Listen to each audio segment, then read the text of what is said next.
It's now been confirmed that Chris Karolkevich pulled the trigger, murdering his wife Mandy and their 6 children inside of their Michigan home. He shot them all to death and then attempted to set their home on fire before taking his own life.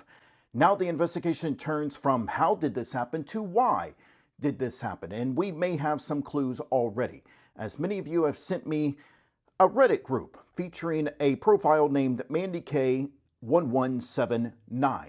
Now, of course, we can't be 100% confident at this moment that this is actually Mandy Karolkevich, but there are some clues in the post that highly suggest that it is her.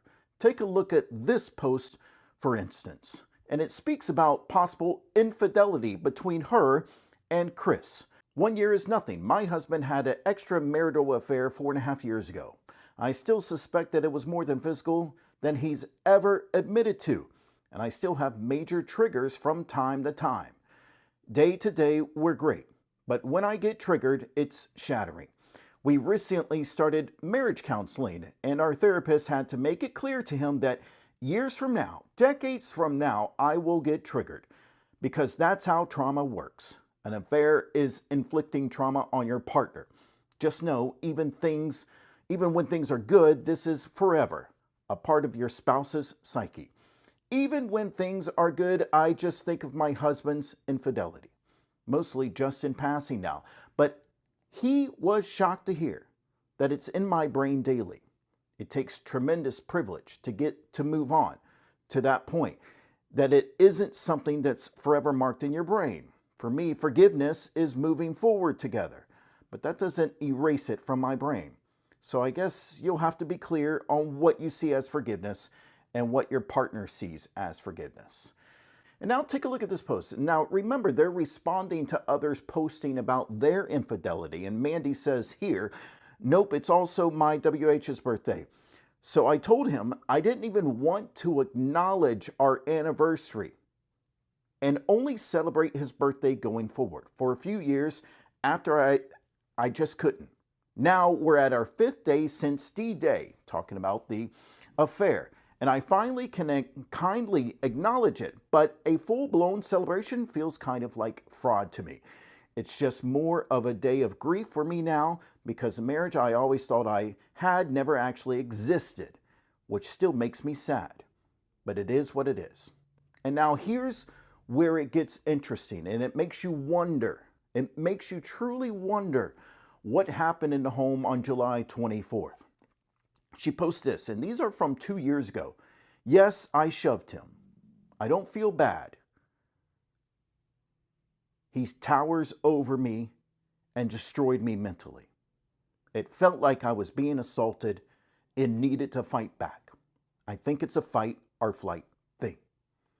And I have read that story so many times in so many cases, just like this one. That women who have been cheated on or who have been mentally treated like this, allegedly by Chris, have days where they are triggered. And it gets to that point where it gets physical, where it feels like they have no other options because they are physically intimidated, they are mentally intimidated, and they are simply exhausted from what has happened to them in the past. And when they get triggered, that happens. Again, I'm not saying it's right, simply sharing the story here.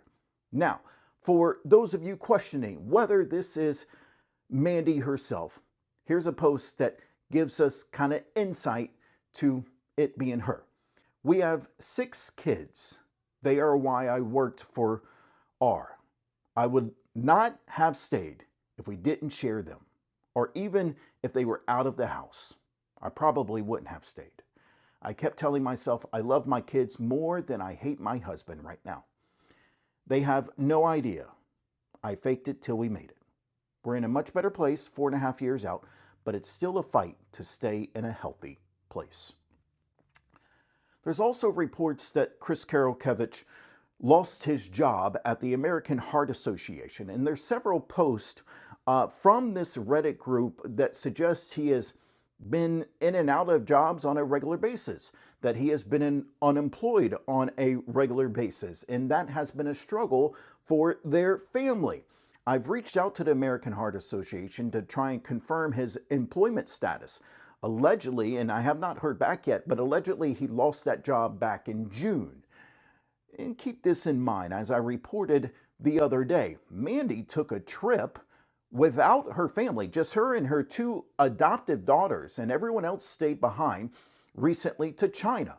They returned on July 18th, and then just days later, on July 24th, everyone was murdered.